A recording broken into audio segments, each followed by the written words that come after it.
Hello, and this is one of my favorite Hot Wheels models. Actually, this is the my one favorite Hot Wheels model. It's the very top. Actually, it might displace case right now. I think this is literally the only Hot Wheels left. Oh no, there's another one. No, there's a couple more, but okay. In total, there are four Hot Wheels models in my display case, so there's not many left. But this is it's not spinning. This is no doubt my favorite Hot Wheels model in my collection. This is the Mazda 787B, the legendary 1991 Le Mans winner. The first Japanese car to win at Le Mans. I'm actually gonna change it up a little. It seems like it's not getting enough light and something. Yeah, it's a great looking model, and if you don't know, and unfortunately I'm not planning on showing it right now, but it also has a opening hatch. You can see the back hatch can open up and show you the interior detail engine. Wow, that was fun. And interior engine details, which is really cool.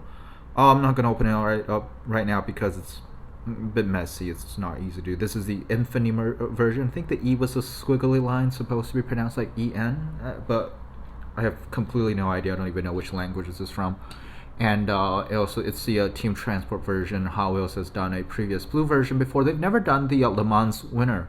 By the way, it's Le Mans. There's an S back. I don't know French, so it seems to me like French usually just omit the last couple of letters, but apparently not in this case. And this version specifically doesn't have any real headlights, which is accurate to the actual model, which is really cool.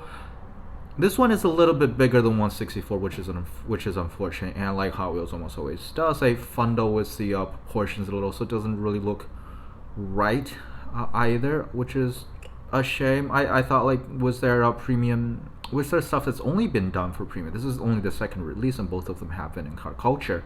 I thought they would try to do a bit more close to 164, a bit close to proportions, but it doesn't seem like that's the case, which is unfortunate. What's also unfortunate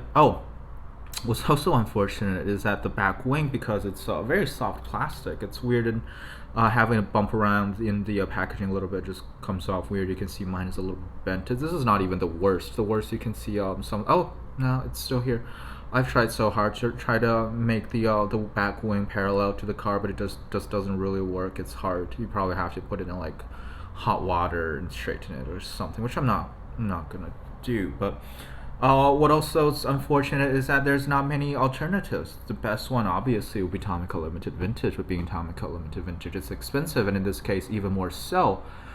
This one actually, the Tomica Limited Vintage actually comes with a back hatch as well. Maybe a front hatch, maybe I'm just making things up right now. But it's really detailed, so it's even more detailed than the regular Tomica Limited Vintage releases, and you can get it for like $70, $80, which that's my white whale. I would love a TLV 787B. I would love a TLV F40, the Ferrari, but I don't think any of those is happening anytime soon. And TLV has released quite a few of those. So there's like a black version. I think there's also an Infinity version, but of course there's also the 1991 Le Mans version.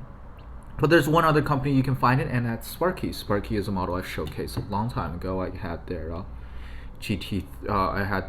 Mercedes AMG GT3. My brain just stops working whenever I'm recording. Although, to be fair, it doesn't work that well usually anyway. This is a true 164 version of the renowned car that actually won the 1991 Le Mans. This thing will be more expensive than Sparky usually is, probably due to popularity. At least I'm talking about the secondary market. I have no idea how much they will be sold in store because we don't get them in store. It's really nicely detailed. You can see the front light is actually lensed plastic pieces, renowned Mazda, and it actually has the rear mirrors, which the Hot Wheels doesn't have.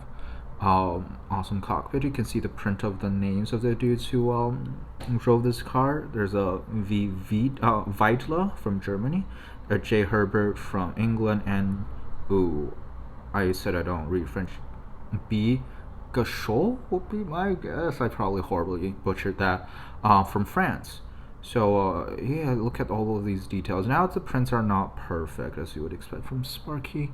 I did notice a couple of like tiny details, like see here the orange and the transition between the orange and the green is not perfect, but this one is pretty minor. overall great looking model. You can see, look at the details on the wheels. It's got rubber tires, but it's got a plastic base. The base is really plain, which is a surprise to me. Like nothing molded in here whatsoever. It's got a it's got a back wing, which feels metal to me, but I can't be 100% sure. And as Sparky usually does, it comes on a plaque. It's angled so you can showcase it better, which I think is nice if you want to do it this way. Mazda 787B, number 55. Yeah, number 55. Winner Le Mans 1991, and being driven by the three guys whose name you see on the actual car itself. So put it side by side with the Hot Wheels model, and excuse the lighting conditions for a sec. You can clearly see, first of all, the Hot Wheels version is... Jesus Christ, slow down a little. Thank you.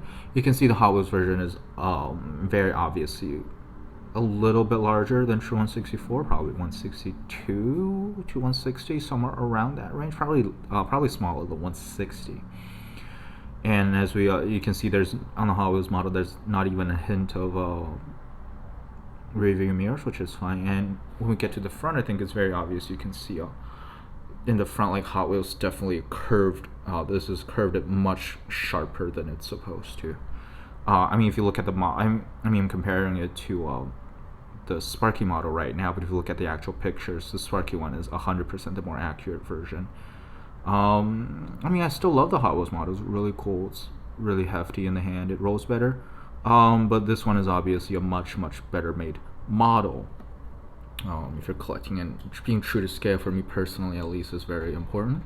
And since I talked about rollability, this one actually rolls, which is a surprise because the last Sparky I own doesn't roll. It's not the smoothest thing ever. You probably have to exert a little pressure, but yeah, it's pretty good as far as Sparky is concerned.